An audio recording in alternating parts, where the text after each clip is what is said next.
খুব সুন্দর একটা প্রাকৃতিক সৌন্দর্যে ভরা দৃশ্য উপহার দেবে কিন্তু এই হোটেল দ্য হিমালয়ান ভিস্তা।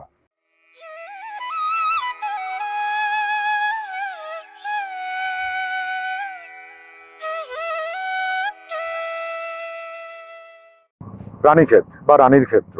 হ্যাঁ, আমরা আজকে রানীক্ষেতে নাইট স্টে করব। নাইট স্টে করবো কোথায়? দ্য হিমালয়ান ভিস্তাতে। এসছি, হোটেলের রুম ট্যুর হবে না? নিশ্চয়ই হবে। এই ভিডিওটা তোমাদের জন্য থাকছে কেবলমাত্র হোটেলের রুম ট্যুর নিয়ে। তো হ্যালো জনগণ, কেমন আছো তোমরা? আমি অর্পণ, সাথে ক্যামেরায় বরুণ। আর তোমরা দেখা শুরু করে দিয়েছো ট্রাভেলার্স ডায়েরির আরও একটা নতুন ভিডিও।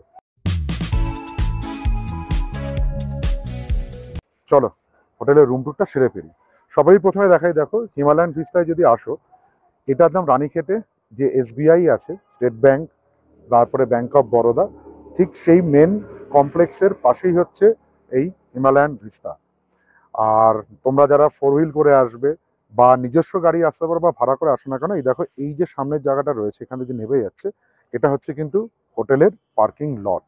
এখানে গাড়ি রেখে নিশ্চিন্তে তোমরা হোটেলে চলে যেতে পারো। এসো এবার হোটেলে যাই। এটা হচ্ছে হোটেলের এন্ট্রান্স। হ্যাঁ, এন্ট্রান্সটা খুবই সরু এবং ছোট। হোটেলের রিসেপশন বা হোটেলের এন্ট্রান্স কিন্তু দোতলাতে। দোতলায় উপরে আসার পর সবারই প্রথমে চোখে পড়বে কিন্তু রিসেপশন। এই রিসেপশনে আই কার্ড জমা দিয়ে তোমরা তোমাদের যাবতীয় যা অফিসিয়াল কাজকর্ম থাকে সেগুলো করে ফেলো। ফর্মালিটিস মেনটেন করার পর হোটেলের রুমে চলে এসো। রানীক্ষেতে হোটেল হিমালয়ান ভিস্তাতে আমাদের জন্য যে রুমটা অ্যালট করেছেন তারা, সেটা হচ্ছে 104 নম্বর রুম। এসো, 104 নম্বর রুমের ভেতরে কি কি অ্যামিনিটিস আছে সে সবকিছু তোমাদেরকে দেখিয়ে দিচ্ছি। হোটেলের রুমে ঢোকার পর প্রথমেই বাঁহাতে, মানে দরজা দিয়ে ঢুকে বাঁহাতে পড়বে হচ্ছে শু স্ট্যান্ড। মানে এখানে তোমরা জুতো টুতো খুলতে পারবে, জুতো খুলে উপরে ব্যাগপত্র রাখতে পারবে। রুমে ঢুকে প্রথমে যেটা তোমাদের চোখে পড়বে সেটা হচ্ছে একটা কুইন সাইজ বেড। এখানে দুজন অ্যাডাল্ট আর একজন বাচ্চা অনায়াসেই কিন্তু থাকতে পারবে।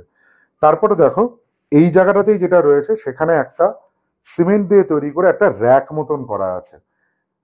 এখানে তোমরা তোমাদের জিনিসপত্র, আমরা জলের বোতল রেখেছি, মোবাইল ফোন টোন রেখে চার্জ দিতে পারবে, কারণ অবভিয়াসলি এখানে চার্জিং সকেট একটা প্রোভাইড রয়েছে। আর তলায় হচ্ছে লাগেজ রাখার একটা জায়গা দেয়া রয়েছে। কোনো কাভার্ড বা আলমিরা কিন্তু এই রুমে প্রোভাইড হয়নি।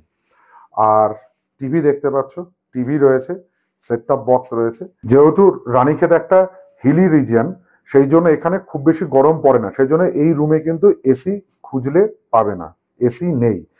খুব যদি গরম পড়ে বা যদি হালকা অবস্থায় গরম লাগে, সেই জন্য কিন্তু এখানে একটা ওয়াল ফ্যান প্রোভাইড করা আছে, যেটা দিয়ে আমাদের মানে যে গরমের যে ভাব বা সেটাকে কাটিয়ে তোলার জন্য। আর দুটো বেডসাইড টেবিল রয়েছে দুদিকে। এছাড়া এখানে চার্জিং সকেট রয়েছে, দুটো টেবিলের কাছে কিন্তু দুখানা করে চার্জিং সকেট আছে।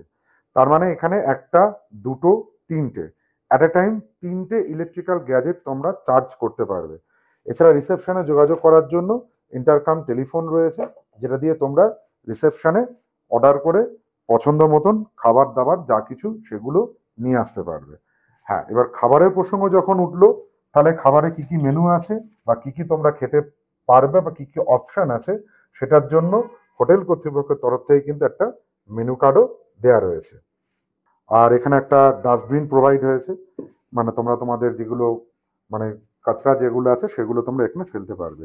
আর শীতকালে যদি খুব বেশি ঠান্ডা লাগে, মানে এখন শীতকাল, রাত্রের টেম্পারেচার যদি ঝম করে ফল করে, যদি খুব ঠান্ডা লাগে, তাহলে সেক্ষেত্রে কিন্তু রুম হিটার প্রোভাইড করেছে এই হিমালয়ান ভিস্তা হোটেল কর্তৃপক্ষ। এছাড়া দেখো ঘরে একটা সেন্টার টেবিল রয়েছে আর দুটো চেয়ার রয়েছে। এই জায়গাটায় বসে কেন এইখানটায় রয়েছে সেটাও তোমাদের দেখাচ্ছি। আসল টুইস্ট কিন্তু এই পর্দার পিছনে। এখানে একটা জানলা রয়েছে, প্রকাণ্ড সাইজের জানলা, অর্থাৎ ঘরে এয়ারের কোনো অসুবিধা হবে না। ঘরের জানলায় টেবিলে বসে বসে চায়ে চুমুক দিতে দিতে তোমরা কিন্তু সামনে এই স্নো ক্যাপ মাউন্টেন, মানে যেটা হচ্ছে নন্দা দেবী, ত্রিশূল, সমস্ত যে হিমালয়ান যে রেঞ্জটা আছে সেই রেঞ্জটা ঘরে বসেই উপভোগ করতে পারবে। খুব সুন্দর একটা প্রাকৃতিক সৌন্দর্যে ভরা দৃশ্য উপহার দেবে কিন্তু এই হোটেল দ্য হিমালয়ান ভিস্তা।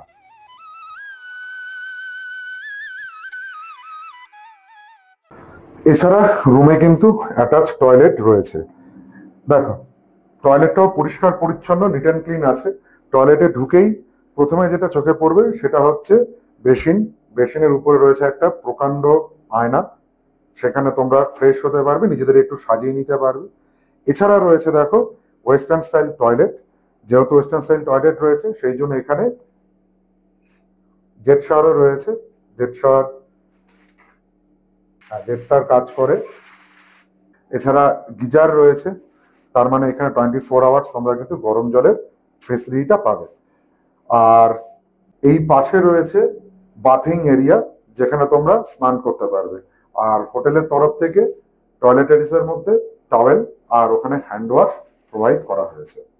হ্যাঁ, রুম দেখিয়ে দিয়েছি। রুম কিন্তু ভালোই, পুরো এন্টায়ার রুম কিন্তু পরিষ্কার পরিচ্ছন্ন এবং সুন্দর একটা ফ্রেশনেস আছে, কোনো অসুবিধা বা কিছু নেই। রুম দেখানোর সাথে সাথে যেটা প্রাসঙ্গিক কথা সেটা হচ্ছে রুম রেন্ট বা বুকিং। কিভাবে তোমরা বুক করবে সেই প্রসিডিওরটাও মেন থাকে। আমি এই হোটেলটা বুক করেছি GoIbibo থেকে। আবারও বলছি, এটা কোনো পেড প্রমোশন নয়। আমি booking.com আর GoIbibo এই দুটো থেকে রুম বুক করে থাকি। এছাড়া এই হোটেলে তোমরা ডিরেক্ট ফোন করেও রুম বুক করতে পারো। সেই ফোন নাম্বার মানে কন্ট্যাক্ট ডিটেলস আমি তোমাদের জন্য স্ক্রিনে দিয়ে দেবো, সেটা তোমরা দেখে নিয়ে ফোন করে নিতে পারো। রুম রেন্টের কথা যদি বলা হয় তাহলে আমাদের ওয়ান নাইট এই রুমটার ক্ষেত্রে পড়েছে 1566 টাকা ইনক্লুডিং জিএসটি। অর্থাৎ মধ্যবিত্তের সাধ্যের মধ্যেই কিন্তু এই হোটেলটা রয়েছে। আমি অর্পণ, আর তোমরা দেখছো ট্রাভেলার্স ডায়েরি। আমি আর বরুণ ভ্রমণ পিপাসু বাঙালির প্রতিনিধি হয়ে ভারতবর্ষের এ প্রান্ত থেকে ও প্রান্ত ঘুরে বেড়াচ্ছি তোমাদের জন্য, নিজেদের জন্য নতুন নতুন স্থানের ভিডিও নিয়ে। আর আমাদের এই সমস্ত ভিডিও রয়েছে এই চ্যানেলে, মানে ট্রাভেলার্স ডায়েরিতে। আমাদের ভিডিওগুলো দেখতে চাইলে আমাদের চ্যানেল ট্রাভেলার্স ডায়েরিকে সাবস্ক্রাইব করো, পাশে থাকা বেল আইকনটিকে প্রেস করো, সবার আগে নোটিফিকেশন পাওয়ার জন্য লাইক করো, শেয়ার করো, কমেন্ট করো।